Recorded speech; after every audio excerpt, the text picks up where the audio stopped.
اس کے بارے میں پہلی بات یہ ہے کہ نبی کریم صلی اللہ علیہ وسلم جو ہے صفوں کو درست کیا کرتے تھے، اور یہی بتلاتے تھے کہ صفوں میں جو ہے کوئی شخص آگے نہ بڑھ جائے بلکہ صفیں بالکل سیدھی رہیں، اور یہ فرماتے کہ اللہ تعالیٰ کے دربار میں فرشتوں کی صفیں بھی اسی طرح ہوتی تھی کہ آگے پیچھے نہیں ہوتے بلکہ سب ایک ہی صف میں کھڑے ہوتے تھے۔ یہ ہو گئی صف بندی کے بارے میں بات۔ اور جہاں تک ناک اور پیشانی کی بات ہے تو کوئی بھی شخص جان بوجھ کر پہلے ناک پہلے پیشانی نہیں رکھتا ہے، جب سجدے میں جاتا ہے تو پھر جو ہے ناک اور پیشانی دونوں ایک ہی ساتھ زمین پہ لگتے ہیں۔ لیکن اگر کوئی شخص کسی کی پیشانی پہلے لگ گئی، ناک پہلے لگ گئی، تو اس کے بارے میں چونکہ شریعت کی طرف سے کوئی پابندی نہیں آئی ہے، لیکن جو پابندی آئی ہے وہ یہ ہے کہ ناک اور پیشانی دونوں، پیشانی اور ناک دونوں کو علماء نے جو ہے سجدے کے اندر جو ہے فرائض میں شامل کیا کہ ان کو بھی زمین پر لگانا یہ فرض ہے۔ تو اس پر توجہ دی جائے، کون سی چیز پہلے لگے گی اس کے بارے میں کوئی تفصیل چونکہ نہیں ہے، لیکن جس کا بھی آپ آغاز کریں گے لیکن دونوں کو زمین پر رکھ کے آپ سجدہ کریں۔ اور جہاں تک سے بھائی اپنے ہاتھ پہلے رکھیں یا پھر گھٹنے پہلے رکھیں، اس کے بارے میں دونوں روایت پائی جاتی ہیں۔ بعض علماء نے کسی کو افضل بتایا، بعض علماء نے ہاتھوں کو، بعض علماء نے جو گھٹنوں کو افضل بتایا ہے۔ جس پہ اطمینان ہو اس پہ عمل کرے، اس میں کوئی حرج نہیں ہے۔ خود شیخ ابن باز رحمہ اللہ خود کہتے ہیں کہ بھی اس میں چونکہ دونوں طریقے کی روایت پائی جاتی ہیں، اسی لیے میں اس میں کوئی سخت بات نہیں کرتا ہے کہ یعنی فلاں ہی عمل مستحب ہے، تو جس میں آسانی ہو اور جس دلیل پہ اطمینان اس پہ عمل کرے، کوئی حرج نہیں ہے۔ اسے بھائی جزاک اللہ خیراً۔ ندیم خان صاحب کا دوسرا سوال وظائف سے متعلق تھا کہ کہتے ہیں کہ فلاں اللہ تعالیٰ کا فلاں نام اتنی دفعہ پڑھیں تو آپ کو یہ اجر ملے گا یا آپ کا یہ کام ہو جائے گا، اس طرح کے وظیفے کرنے چاہیے یا نہیں؟ اور پھر یہ جو ہم مختلف اذکار پڑھتے ہیں اور اس کی تعداد 100 یا اس سے زیادہ جب اس کے تعداد کے ساتھ پڑھتے ہیں، کیا وہ بھی وظیفہ کہلاتا ہے یا نہیں؟ سب سے پہلی بات یہاں پر ہم دعا کو لیتے ہیں کہ اللہ تعالیٰ نے حکم دیا تمام مسلمانوں کو، تمام بندوں کو، وقال ربکم ادعونی استجب لکم، کہ اللہ تعالیٰ نے حکم دیا کہ تم لوگ اللہ تعالیٰ سے ہی دعا مانگو، اور اللہ تعالیٰ دعا کو قبول کرنے کا وعدہ فرما رہا ہے۔ اور اسی طرح سورۃ البقرہ میں اللہ تعالیٰ نے واضح فرمایا کہ فاذکرونی اذکرکم واشکروا لی ولا تکفرون، کہ اللہ تعالیٰ کو یاد رکھو، یاد کرتے رہو، اللہ تعالیٰ بھی تم کو یاد کرتا رہے گا، یاد رکھے گا۔ تو مطلب یہ ہوا کہ ہمیں ذکر کے بارے میں، دعا کے بارے میں اہمیت بتائی گئی، لیکن اس کے علاوہ جو ہے اگر کوئی بندہ کوئی اللہ تعالیٰ کا کوئی نام یا پھر کوئی مخصوص وظیفہ جو ہے بار بار دہرانا چاہتا ہے، تو بعض اذکار ایسے ہیں جن کا ذکر ہمیں حدیث میں ملتا ہے، جیسے فرض نمازوں کے بعد سبحان اللہ ہے، الحمدللہ اور اللہ اکبر، اس کے بارے میں تو نبی کریم سے اس کا ثبوت ہمیں ملتا ہے۔ اس کے علاوہ اگر کوئی بندہ کوئی مخصوص ذکر بار بار کرنا چاہتا ہے ثواب کی نیت سے، لیکن اس کے بارے میں نبی کریم کی طرف سے کسی بات کا ثبوت ہمیں نہیں ملتا کہ آپ نے اس کو اتنی دفعہ پڑھنے سے یہ فائدہ ہوگا، لیکن کوئی بندہ ثواب کے لیے پڑھتا ہے تو ہم اس سے منع نہیں کرتے، لیکن اپنی طرف سے کوئی فضیلت بتا دینا کہ آپ اتنی دفعہ یہ ذکر کریں گے تو یہ فائدہ ہو جائے گا، تو پھر یہ ان کا اپنا ذاتی خیال ہوگا، ذاتی اجتہاد ہوگا، اس کو ہم شریعت کا حکم نہیں بتا سکتے۔ ذکر کریں آپ، اجر و ثواب، برکت اور جو بھی حاصل کرنا چاہیں حاصل کریں، لیکن اگر اس کی فضیلت کسی ایک کو حاصل ہوئی، کسی کا تجربہ ہوگا، ہر ایک کو اس کی فضیلت حاصل ہونا ضروری نہیں ہے، کسی کو حاصل ہوتی، کسی کو حاصل نہیں ہوتی۔ جس کو حاصل نہ ہو تو پھر وہ یہ کہے گا کہ اس کی اللہ کا انعام میں نے لیا، اس کا وظیفہ کیا، پھر مجھے فائدہ نہیں ہوا، ایسی غلط فہمی آتی ہے۔ اسی لیے اپنی طرف سے کوئی فضیلت بتا کر بیان کر کے آپ لوگوں کے سامنے اس کی عادت نہ ڈالیں۔ اگر کوئی پڑھتا ہے ہم منع نہیں کرتے، لیکن اپنی طرف سے نہیں بتاتے کہ فلاں وظیفہ آپ اتنی بار پڑھ کے استفادہ کریں۔ یوسف بھائی جزاک اللہ خیر۔ اس موقع سے فائدہ اٹھاتے ہوئے ایک اور وظیفہ جو اللہ کے رسول صلی اللہ علیہ وسلم نے ہمیں بتایا اور ہم اس پر عمل کرنا چاہیے، اس کا بھی ذکر ہو جائے۔ ہم نے اس سے پہلے پروگرام میں شامل کر چکے ہیں کہ آپ صلی اللہ علیہ وسلم فرمایا کہ تم سبحان اللہ والحمد للہ ولا الہ الا اللہ واللہ اکبر یہ 100 دفعہ ادا اگر تم پڑھتے ہو تو تمہیں اتنا اجر ملے گا، اس کا اجر تفصیل سے بتایا گیا۔ جی بالکل بالکل صاحب بھائی، جی ہاں۔ اسی طرح لا الہ الا اللہ وحدہ لا شریک لہ لہ الملک ولہ الحمد یحیی و یمیت وہو علی کل شیء قدیر، اس کے بھی تعداد 100 سے زیادہ تک یہ حدیث موجود ہے، اس پر عمل کرنا چاہیے۔ اللہ تعالیٰ توفیق دے، آمین۔ اور صاحب بھائی یہ جو اذکار آپ بتا رہے ہیں ماشاءاللہ، یہ جو آپ کے جو پروگرام آتے صبح و شام کے، ان میں بھی یہ شامل ہے صاحب بھائی، یا جی ان میں بیان کرتے ہیں نا؟ جی جی، جو پہلا ہے چاروں والا سبحان اللہ والحمدللہ ولا الہ الا اللہ واللہ اکبر، وہ اس میں شامل نہیں ہے، البتہ یہ لا الہ الا اللہ یہ شامل ہے. جو اچھا ہوا کہ اس موقع سے جو ہے سامعین کے سامنے معلومات میں اضافہ بھی ہو گیا کہ ایک تسبیح کا اور ذکر کا ایک اضافی علم حاصل ہوا. جی صاحب بھائی، جزاک اللہ خیرن. اگر شاہنواز صاحب پوچھ رہے ہیں کہ اگر قرآن پاک کی تلاوت کر رہے ہیں بیٹھے بیٹھے اگر جمائی آ جائے تو کیا جمائی لی جا سکتی ہے؟ اگر جمائی لے لی اور ہاتھ رکھ لیا منہ پر، اس کے بعد پھر دوبارہ تلاوت شروع کرنا چاہتے ہیں تو اس موقع پر ہمیں کیا پڑھنا چاہیے؟ کیا پڑھ کے قرآن پاک کی تلاوت کنٹینیو کرنی چاہیے یا بغیر اس کی بھی کی جا سکتی ہے؟ جی صاحب ہے، بے شک جماہی جو ہے ایک سستی کی علامت ہے کہ انسان، یا تھکاوٹ کی علامت ہے کہ انسان جو تھک چکا ہے، مثال کے طور پر یا نیند آ رہی ہو، تو اگر آپ کا دل تلاوت میں نہیں لگتا ہے تو آپ بند کر دیجئے، تھوڑی دیر آرام کریں، جب آپ فریش ہوتے ہو تب آپ تلاوت کریں تاکہ آپ کا دل تلاوت میں لگے اور اچھا لگے کہ میں اور تلاوت کروں، تلاوت کر رہا ہوں. لیکن جب آپ تھکے ہوئے ہوں، زبردستی تلاوت کر رہے ہوں، تو اسی طرح ہونے کا امکان رہتا ہے. لیکن آپ کو عادت ہے تلاوت کرنے کے سلسلے میں اور جماہی بیچ میں آ جاتی ہیں تو اس کو آپ اگر روکتے ہیں تو افضل ہے. جیسے حدیث میں بات ملتی ہے کہ اذا تصاب احدکم فلیکظم ما استطاع، کہ جب جماہی آتی ہے تو اسے چاہیے کہ اپنے آپ کو یعنی جماہی کو قابو میں رکھیں، کیونکہ جماہی شیطان کی طرف سے ہوتی ہے، یعنی سستی کی ایک علامت ہے. اس کو آپ روکنے کی کوشش کریں. اور اس کے بعد جماہی آنے کے بعد آپ کو کچھ پڑھنے کی ضرورت نہیں، کیونکہ اس کے بارے میں کسی دعا کا ذکر ہمیں نہیں ملتا ہے. عام طور سے یعنی بعض علماء کہتے ہیں کہ اب جماہی کے بعد استغفر اللہ کہیں، اس کا ذکر ہمیں نہیں ملتا ہے. بعض لوگ چونکہ جماہی کے بارے میں بتایا گیا کہ جماہی شیطان کی طرف سے آتی ہے تو پھر اعوذ باللہ من الشیطان الرجیم پڑھتے ہیں. لیکن تلاوت کے دوران آپ کچھ بھی نہ پڑھیں، صرف تلاوت کنٹینیو کریں. جماہی آ گئی روکیے، اس کے بعد جو ہے جماہی کی ہوا نکل جاتی ہے منہ سے، اس کے بعد تلاوت کنٹینیو کریں. تو اس کے بعد جو ہے اعوذ باللہ بسم اللہ جو بھی پڑھنے کی ضرورت نہیں ہے، آپ تلاوت کو کنٹینیو کریں، جاری رکھیں، ثواب حاصل کریں. جس سے بھائی جزاک اللہ خیرن. نماز کے دوران دعاؤں کے حوالے سے دوسرا سوال تھا محترم شاہنواز صاحب کا کہ کیا دعائیں پڑھی جا سکتی ہیں یا مانگی جا سکتی ہیں؟ رکوع و سجود کا ذکر کیا تھا، پھر ہم نے کچھ رکوع کے بعد والی دعا کا ذکر کر دیا، پھر دونوں سجدوں کے درمیان والی دعاؤں کا ذکر آیا، دعا کا ذکر آیا، اسی طرح سجدے اور تشہد کی دعاؤں کا ذکر آیا. تو اس میں آپ کچھ معلومات؟ جی صاحب، اس کے سلسلے میں چونکہ قیام میں سورۃ الفاتحہ مزید سورت پڑھی جاتی ہے اور رکوع کی جو تسبیح ہوتی ہے سبحان ربی العظیم، اور سجدے میں سبحان ربی الاعلیٰ، یہ تو واضح ہے. اور جہاں تک خاص طور پہ موصوف جس کے بارے میں جو ہے خاص طور پہ جو پوچھنا چاہ رہے تھے کہ رکوع کے بعد والی جو دعا ہوتی ہے، تو نبی کریم صلی اللہ علیہ وسلم جو سمع اللہ لمن حمدہ فرماتے، اس کے بعد پھر ربنا ولک الحمد فرماتے، اور صحابہ کرام کو ترغیب دیتے کہ امام سمع اللہ لمن حمدہ کہے تو تم لوگ ربنا ولک الحمد کہو. اور اس کے بعد جو ہے بخاری میں ایک حدیث ہمیں ملتی ہے رفاعہ نامی صحابی سے کہ انہوں نے ایک دفعہ جو ہے ربنا ولک الحمد کے بعد حمدن کثیرا طیبا مبارکا فی، تو نبی کریم نے تعریف کی کہ 35 جو ہے فرشتے اس تسبیح کو نوٹ کر کے اللہ کے دربار میں پیش کرنے کے لیے جلد بازی کر رہے تھے کہ کون جلدی جو ہے اس کو لکھ کے اللہ کے دربار میں پیش کرے گا. تو اس کے علاوہ بھی رکوع کے بعد بڑی طویل دعائیں ہیں، لیکن چونکہ ان سب کو ہم سنائیں گے تو شاید سامعین جو دعا کر رہے وہ بھی بھول جائیں گے. تو بڑی طویل دعا ہے ربنا ولک الحمد حمدا کثیرا طیبا مبارکا فیہ اہل الثناء والمجد حق ما قال. تو اس طرح جو ہے لمبی دعائیں ہیں، تو پھر انشاءاللہ کسی اور موقع پر ان کو پیش کیا جائے گا.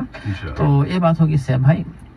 اور جہاں تک دونوں سجدوں کے درمیان سے بھائی جو اتنا وقت دینا چاہیے، جیسے عام طور پہ بعض لوگ جو ہے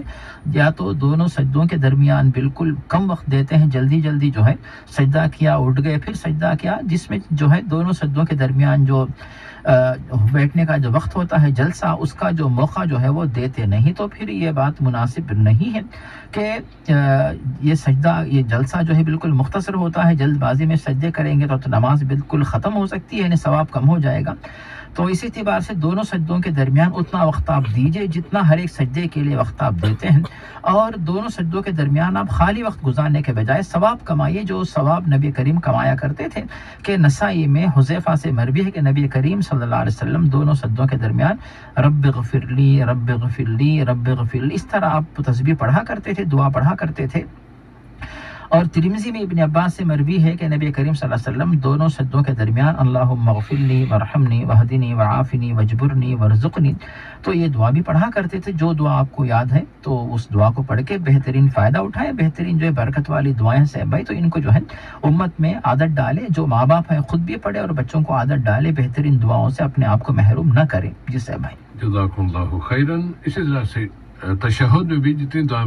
مانگ سکتے ہیں مانگنی چاہیے۔ جی صاحب بھائی، کے بعد یہاں مرنا ایک مجھے محترم البانی رحمۃ اللہ علیہ کا ایک جملہ یاد آیا۔ وہ کہتے ہیں کہ ایک سنت جو نبی کریم صلی اللہ علیہ وسلم کے زمانے میں تھی، آج کل کے دور میں وہ تقریباً متروک ہو گئی ہے، اس پر دوبارہ واپس آنا چاہیے، اور وہ یہ کہ رکوع سے اٹھتے ہوئے عام طور پر یہ کہا جاتا ہے کہ جب امام کہے سمع اللہ لمن حمدہ تو مقتدی کہتے ہیں ربنا لک الحمد یا ربنا ولک الحمد۔ یعنی ساری بحث اس میں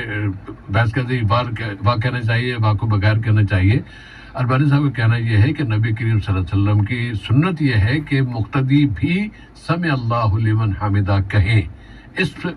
طرف توجہ کی جانی چاہیے۔ اس کے بعد پھر کہے ربنا ولک الحمد یا ربنا لک الحمد، دونوں میں سے کوئی بھی کہہ سکتے ہیں۔ جی صاحب، یعنی امام اور جو مقتدی دونوں بھی سمع اللہ لمن حمدہ اور ربنا ولک الحمد دونوں بھی کہیں، تو دونوں بھی جو ہے یہ الفاظ کہہ کر ثواب مکمل حاصل کریں۔ جی صاحب، جزاکم اللہ خیراً۔ اور ایک بھائی نے جنہوں نے اپنا نام نہیں بتایا تھا، اس لیے تو ذاتی مسئلہ تھا، بیوی سے انہوں نے ٹیلی فون پہ کچھ کہہ دیا طلاق کے حوالے سے، اور پھر 10 دن کے بعد بیوی کو منا بھی لیا اور واپس آ گئی، تو خوف کے شکار ہے کہ کہیں میں ایسا تو نہیں طلاق ہو گئی اور پھر میں گڑبڑ۔ صاحب بھائی، آپ جو ہے بار بار اس سلسلے میں جو ہے تاکید کرتے ہیں، متنبہ کرتے ہیں، سمجھاتے ہیں کہ آپس میں شوہر و بیوی کا جو رشتہ اور تعلق جو ہوتا ہے وہ بہت ہی مضبوط رہتا ہے اور مضبوط رکھا جائے۔ اس کے لیے جو ہے نہ شوہر بیوی کو یعنی ناراض کرے اور نہ بیوی شوہر کو ناراض کرے، ناراضگی آ بھی جاتی ہے تو اس معاملے کو جو ہے بہت زیادہ بلندی تک نہ لے جائے، یعنی اس میں تخفیف لے آنے کی کوشش کریں۔ بیوی بھی ایسی باتیں نہ کرے جس کی وجہ سے شوہر اس حد تک جو ہے چڑ جائے کہ اپنی زبان سے الفاظ کہیں، اور شوہر بھی یہ نہ سمجھے کہ چونکہ میرے پاس اختیار ہے تو پھر میں یہ کہہ سکتا ہوں تو پھر یہ الفاظ کہہ دوں۔ تو اس سے جس حد تک جو ہے ہو سکے بچ کر رہیں۔ آخری صورت جو مجبوری کی ہوتی ہے تو وہ انتہا کی بات ہوتی ہے کہ آخری بار جیسے صاحب بھائی نے بڑی مثال دی کہ سر درد کے لیے، پر درد کے لیے آپ وکس لگا لیتے ہیں تو کافی ہے، اس کے لیے آپریشن کی ضرورت نہیں رہتی، آپریشن تو بہت بڑے سنگین معاملات کے لیے رہتا ہے۔ تو اس طرح جو ہے چھوٹی باتوں کے لیے حل جو ہے طلاق کا لفظ نہیں ہوتا، اس کا استعمال نہ کرے، اس سے اپنے آپ کو بچا کے رکھیں۔ اور جہاں تک صاحب موصوف کا جو مسئلہ تھا، موصوف نے ناراضگی میں کہہ دیا اور واپس جو ہے جلدی لے لیا اور عدت نہیں گزری، اس اعتبار سے جو ہے چونکہ وقت سے پہلے انہوں نے واپس لے لیا تھا تو پھر جو ہے ایک طلاق تو واقع ہو چکی ہے، اور آئندہ طلاق کے الفاظ استعمال کرنے سے اپنے آپ کو بچا کے رکھیں۔ موصوف اور ان کی اہلیہ دونوں ماشاءاللہ ابھی جو ہے شوہر و بیوی کی حیثیت سے بالکل برقرار ہیں اور زوجیت کا رشتہ باقی ہے، اس پر جو ہے خوشی کے ساتھ برقرار رہیں۔ جی صاحب بھائی، انشاءاللہ تعالی اللہ تعالیٰ محفوظ رکھے، آمین۔ ہمیشہ تمام جوڑوں کو سلامت اور جو یعنی مل جل کے رہنے کی توفیق عطا فرمائے، آمین۔ اور محمد یحییٰ خان صاحب کا سوال کہ فجر کی نماز کے لیے وہ چونکہ رات تاخیر سے سوتے ہیں یا گھر تاخیر سے پہنچتے 11، 12، 1 بج جاتا ہے، پھر وہ فجر کی نماز گھر پر ہی ادا کرتے ہیں، کیا یہ صحیح ہے؟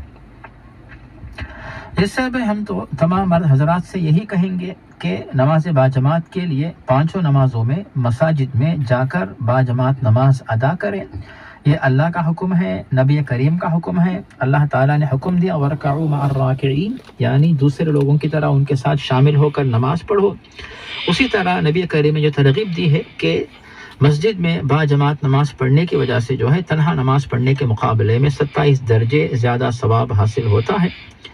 تو ایک تو یہاں پر 2 باتیں ہو گئیں۔ اب اس کے بعد موصوف کا جو ذاتی مسئلہ ہے کہ وہ تھک جاتے ہیں اور دیر سے آتے ہیں، تو موصوف جو ہے ہم اپنی طرف سے تو اجازت نہیں دے سکتے، اللہ نے حکم دیا، نبی کریم نے حکم دیا، تو آپ کوشش کریں کہ کس طریقے سے آپ جو ہے کوئی حکمت کا طریقہ اپنا سکتے ہیں، اس کا حل تلاش کر سکتے ہیں کہ آپ کی ڈیوٹی بھی ہو، نیند بھی پوری ہو جائے اور نماز باجماعت کا حق بھی ادا ہو۔ تو جب آپ نماز باجماعت کے لیے جاتے ہیں اللہ کی طرف سے آپ کو اجر و ثواب حاصل ہوگا، کبھی کبھی چھوٹ جاتی ہے تو پھر اس پر آپ کو کتنا اجر ملے گا تو اللہ تعالیٰ بہتر جانتا ہے، لیکن عادت ڈال لینا یہ مسلمان کسی بھی مسلمان مرد کے لیے جائز نہیں ہے، مناسب نہیں ہے۔ تو آپ کوشش کریں کہ آپ کو عادت ہو جائے کہ فجر کی نماز بھی باجماعت آپ کے ادا ہو جائے، انشاءاللہ عادت ہو جائے گی تو پھر خود بخود جو ہے آپ کا جو روزمرہ کا جو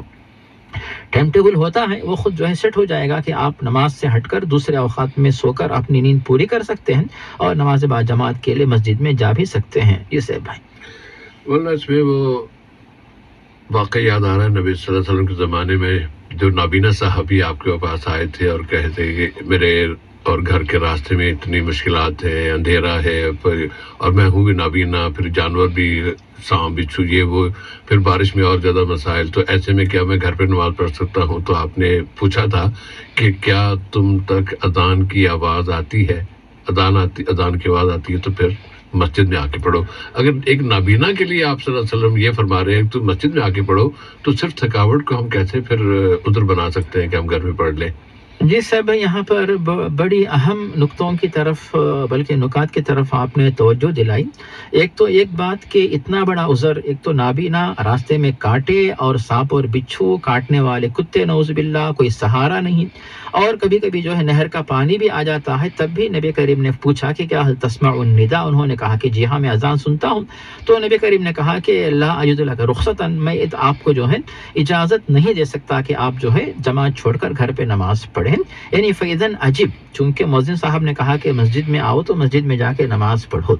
تو صاحب جب آپ یہ کہتے ہیں کہ موصوف جو ہے تھکاوٹ ہونے کے باوجود جو ہے مسجد میں نماز چھوڑ نہیں سکتے، تو جن کے پاس تھکاوٹ ہی نہیں ہے بلکہ رات میں دیر تک فضول باتوں میں، غیر ضروری چیزوں میں اپنا وقت گزار دیتے ہیں، تو پھر اس وقت جو ہے یعنی اس طریقے سے کوئی غیر مناسب طریقے اپنا کر وقت ضائع کر کے دیر سے سو جائیں، اس کے بعد پھر نماز کے لیے نہ اٹھنے پائیں، تو پھر ان کے پاس تو بالکل عذر ہی نہیں ہے۔ یعنی ایک عذر موصوف نے پیش کیا تو آپ نے کہا کہ بھی عذر ہونے کے باوجود آپ کو مسجد میں جانا ہے، تو جو بلا وجہ جو ہے بغیر کسی فائدے کے اپنا وقت ضائع کر کے دیر سے سو کر پھر اس کے بعد جو ہے پھر نماز باجماعت چھوڑتے ہیں، تو پھر یہ تو اور زیادہ قباحت کی بات ہے۔ اس سے اپنے آپ کو بچائیں، نماز باجماعت کی عادت ڈالیں، اس کی رحمت، برکت، اس وہ فائدہ الگ ہی ہوتا ہے، فضیلت حاصل کرنے کی کوشش کریں۔ جسے بھائی جزاک اللہ خیرن۔ محمد یحییٰ خان صاحب کا دوسرا سوال، کیا بچے کی ولادت کے بعد اس کے کان میں اذان یا ایک کان میں اذان اور ایک میں تکبیر یہ مسنون ہے، اور کیا ٹیلی فون پر اس طرح اذان دی جا سکتی ہے؟ اس سے پہلی بات یہ ہے کہ یہ عمل اگر مسنون ہے تو پھر ٹیلی فون پر بھی ہو سکتا ہے، اور براہ راست بھی جو ہے جو بھی بچے کے قریب ہوں وہ بھی یہ کام انجام دے سکتے ہیں۔ لیکن اس کے بارے میں سے بھائی جو تحقیق ہے وہ یہ ہے کہ شیخ البانی رحمہ اللہ جو ہے اس کے بارے میں پہلے مطمئن تھے کہ نو مولود کے کان میں جو ہے ایک کان میں، داہنے کان میں اذان دی جائے، بائیں کان میں اقامت کہی جائے۔ اس کے بعد کہا کہ نہیں، اذان کی حدیث تو صحیح ہے لیکن اقامت کی حدیث ضعیف ہے۔ پھر اس کے بعد شیخ البانی کی آخری تحقیق جو ہے وفات سے پہلے یہ کہا کہ تمام روایات جو ہے ابو داؤد اور ترمذی، مسند احمد اور نسائی وغیرہ میں جو ہے وہ سب کے سب روایات جو ہے وہ ضعیف ہیں، اسی لیے اس پر عمل نہ کریں۔ اور ابن عثیمین رحمہ اللہ اس میں سے اذان کی روایت کو مانتے ہیں اور اقامت کی روایت کو نہیں مانتے، لیکن دوسری طرف جو ابن باز رحمہ اللہ دونوں روایات کو مانتے ہیں کہ ترمذی اور ابو داود میں ابو رافع سے ابن عباس جو روایت مروی ہے کہ نبی کریم صلی اللہ علیہ وسلم اپنے نواز حسن و حسین کے کانوں میں جو ہے داہنے کان میں اذان کہا کرتے تھے، بائیں کان میں اقامت کہا کرتے تھے۔ اس پر ابن عباس کہتے کہ امت کا عمل اس پر جاری ہے، اور کئی علماء اس بات کو مانتے ہیں۔ اب اس میں آپ کے پاس دونوں علماء کی تحقیقات ہیں کہ اس میں ابن قدامہ، امام نووی، یعنی پرانے نئے سب علماء اس کو مستحب مانتے ہیں، لیکن شیخ البانی رحمہ اللہ اس کو مستحب نہیں مانتے۔ تو جن کے دلائل پر آپ کو اطمینان اس پہ عمل کریں۔ تو اب مجھے تو اطمینان صاحب ہے، میں تو اس پر عمل کرنے کو مستحب سمجھتا ہوں، لیکن جو لوگ شیخ البانی رحمہ اللہ کے دلائل پر مطمئن ہیں تو وہ لوگ جو ہے اس پر عمل نہیں کرتے ہیں۔ جیسے تو محمد یحییٰ خان صاحب، اگر آپ اس میں سے اس پہلو کو اختیار کرتے ہیں کہ یہ مستحب ہے، کرنی چاہیے، تو پھر آپ ٹیلی فون پر بھی اگر یہ اذان دینا چاہیں تو دے سکتے ہیں۔ اور ویسے یہ کہ اب وہ کہیں گے بچے تک آواز پہنچ جائے، ہو سکتا ہے کہ وہ جو ایئر فون استعمال کر لیں اور بچے کے کان میں لگا دیں کہ اذان پوری طرح واضح طور پر اس تک پہنچ جائے، ہو سکتا ہے اگر یہ طریقہ اختیار کرنا چاہیں تو وہ بھی کر سکتے ہیں۔ اور سب ان پروگرام کے آخری حصے میں دعا کی طرف اشارہ یا توجہ دلانے کے لیے اپنے آپ کو پہلے اور پھر آپ سامعین کی خدمت میں بھی کہ ہم امت اسلامیہ کے لیے، اپنے مسلمان بھائی بہنوں کے لیے، وہ جن جن مصائب کے شکار ہیں، وہ افراد کی طرف سے ہوں، وہ جو گروپوں کی طرف سے ہوں، وہ ملکوں کی طرف سے ہوں، حکومتوں کی طرف سے ہوں، جس طرح کی مسائل مسلمان امت کو درپیش ہے، اللہ تعالیٰ کے حضور ہمیں زیادہ سے زیادہ دعا اپنے لیے تو ہمیں مانگنی ہی ہے، اپنے لیے بھی مانگے اور اپنے تمام مسلمان بھائی بہنوں کے لیے بطور خاص جو کہ اذیتوں کے شکار ہیں، ان کے لیے اللہ تعالیٰ ان پر رحم فرمائے، ان پر اپنے کرم سے نوازے اور ان کو ان مشکلات سے نکالے جن میں انہیں پھنسا دیا گیا ہے۔ ساتھ ہی ساتھ ان لوگوں کی ہدایت کے لیے بھی دعا مانگیے جو مسلمان ہوتے ہوئے مسلمانوں پر ظلم کر رہے ہیں، دھوکہ دیتے ہیں، کرپشن کرتے ہیں اور پتہ نہیں کیا کیا جرائم کا ارتکاب کر رہے ہیں، اور پھر بڑے مطمئن ہیں کہ جی ہم کوئی مسئلہ ہی نہیں ہے۔ گویا کہ اجتماعی طور پر ہم ان جرائم کو جن کا ارتکاب وہ کر رہے ہیں، ان جرائم کو ہم تسلیم کر لیں، ہاں جی یہ تو ہوتا ہی ہے، یہ تو ہو رہا ہے، یا اگر فلاں نے کیا تھا تو اسے ہم بھی کر سکتے ہیں۔ نہیں، جرم ہمیشہ جرم ہے، اس کی بےخبری کی جانی چاہیے جہاں تک ہو سکے، اور اس سے بچنا چاہیے، ضرور اپنے آپ کو بچانا چاہیے اور دوسروں کے لیے بھی یہ دعا کرنی چاہیے کہ اللہ تعالیٰ ان کو بچائے۔ اور جو لوگ اس میں ملوث ہیں